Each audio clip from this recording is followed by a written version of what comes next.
Buying any of these 10 SUVs right now without knowing what just happened to their reliability scores, that's like signing a 5-year loan and handing the dealer a blank check. And they know it. That's the part nobody's telling you. Consumer Reports just quietly stripped recommended status from a batch of SUVs that 2 months ago were on every safe buy list in America. Same vehicles, same price tags, different reality. And dealers are hoping you didn't get the memo. Here's the thing. If you're the kind of person who actually checks before signing, you're already ahead of about 80% of the people walking onto lots this weekend. That's who this video is for. If you're fine getting steamrolled by a finance manager named Chad, this probably isn't your channel. So let's get into it. Number 10 through 1. Worst news first. Number 10. 2023-2024 Hyundai Tucson Hybrid. On paper, great mileage, sharp styling, tech for days. In real life, the hybrid trims got dinged hard for transmission complaints, specifically the dual clutch unit, which Hyundai's been quietly wrestling with for years. We're talking clutch pack wear showing up way earlier than it should, with repair quotes landing somewhere in the $1,500 to $2,200 range. Here's the kicker. The regular gas Tucson, same body, same warranty, is still recommended, just not the hybrid. So Hyundai's out here charging you a $3,000 premium for the version with the worst transmission. Financing vibes, not vehicles, my friend.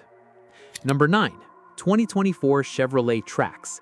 I know. Everyone loves the Trax right now. It's cheap, it looks decent, and it's flying off lots. But flying off lots and good long-term ownership are two completely different conversations. That little 1.2-liter turbo 3-cylinder paired with the CVT-style automatic is already throwing up early complaints. Shudder, hesitation from a stop, the works. And we're talking about cars with under 12,000 miles. Most people get this wrong. They think new car, no problems yet means good car. It doesn't. It means not enough time has passed for the problems to show up in the data. Give it 18 months. I'd bet money this drops further. Number 8. 2023 Mazda CX-50.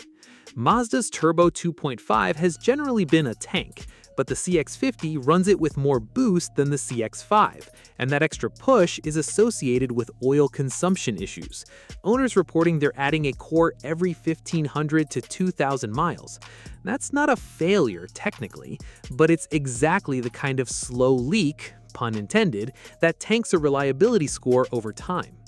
And here's where it gets annoying. The CX-5, same engine family, didn't get flagged. Same powertrain, different tune, different outcome. This sounds good until you look at the numbers and realize Mazda basically turned up the volume on a good engine until it started complaining. Number 7. 2024 Subaru Crosstrek. Subaru and CVTs have a complicated relationship, like an on-again, off-again couple everyone's tired of hearing about. The redesigned Crosstrek didn't fix the shudder and overheat on the highway. If anything, complaints ticked up slightly. Subaru itself offers an extended CVT warranty in certain states, longer than the standard powertrain coverage. Read between the lines on that one. That's not generosity. That's a company that already knows what's coming. Replacement CVTs run $3,500 to $5,000 out of pocket, and the Crosstrek is still selling close to sticker. The price hasn't caught up to the data. Yet. Quick gut check. Drop the SUV you're currently considering in the comments. I'll tell you straight up if it's a mistake. No sugarcoating. That's the whole point of this channel. Number 6. 2023 Volkswagen Tiguan. The engine's fine, transmission's fine, on its own, but put them together and Consumer Reports flagged a specific failure point. The mechatronic unit, which is basically the brain that tells the transmission when to shift. When that thing goes, you're not looking at a quick fix, you're looking at a $2,000+ module replacement. And Volkswagen's parts lead times right now are brutal. Some owners waiting weeks for a part that controls whether their car can move. They fixed the parts shortage, allegedly. This is where it falls apart for Volkswagen, because most buyers have never even heard of a mechatronic unit until it strands them in a Costco parking lot, and by then, it's too late to negotiate. Number 5. 2024 Toyota Camry. Yeah, Toyota, the brand built on engines that hit 300,000 miles on nothing but oil changes and prayers. This one caught Consumer Reports off guard too. The hybrid powertrain, fine. Decades of Prius DNA behind it. The problem is the new infotainment and driver assist suite, shared across several recent Toyota redesigns. False collision warning slamming the brakes for no reason, infotainment screens freezing and requiring a full restart while you're driving. On paper, this looks fine. It's a Camry. It's hybrid only. It should be untouchable. Until you check the electronics complaints, where it's sitting in the bottom third of its segment. Toyota's 30-year reputation doesn't automatically transfer to brand new software. Most people get this wrong. They buy the badge, not the actual car sitting in front of them. Number 4. 2024 Kia Sportage Hybrid. Same dual-clutch transmission as the Tucson Hybrid, because Kia and Hyundai share everything under the hood like roommates splitting a pizza. The hybrid Sportage dropped out of recommended territory. The regular gas Sportage, running a normal 8-speed automatic, did not. Notice a pattern yet? Two brands, same parent company, same hybrid transmission, same problem. That's not a coincidence. That's a shared part across an entire portfolio, and it's the part actually causing the issue. But hey, the hybrid badge looks great in a driveway in Scottsdale. So, number 3. 2024 Honda CR-V Hybrid. This one's going to upset some people.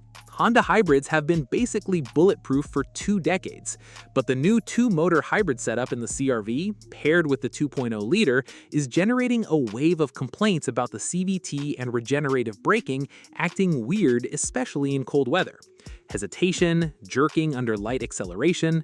So if you're in Michigan, the Dakotas, anywhere that gets actual winter, this is exactly the kind of issue that shows up the first cold morning and never fully goes away. Enough complaints rolled in that the CR-V hybrid lost its recommendation for the first time in years. First time in years. That's not nothing. Number 2. 2023 Ford Bronco Sport. The 1.5-liter EcoBoost 3-cylinder was always a gamble. Ford basically bet that a tiny turbo engine could do a bigger engine's job. The bet didn't pay off for everyone. Turbocharger failures and carbon buildup on the intake valves, a known EcoBoost issue, are showing up at a rate Consumer Reports called much worse than average.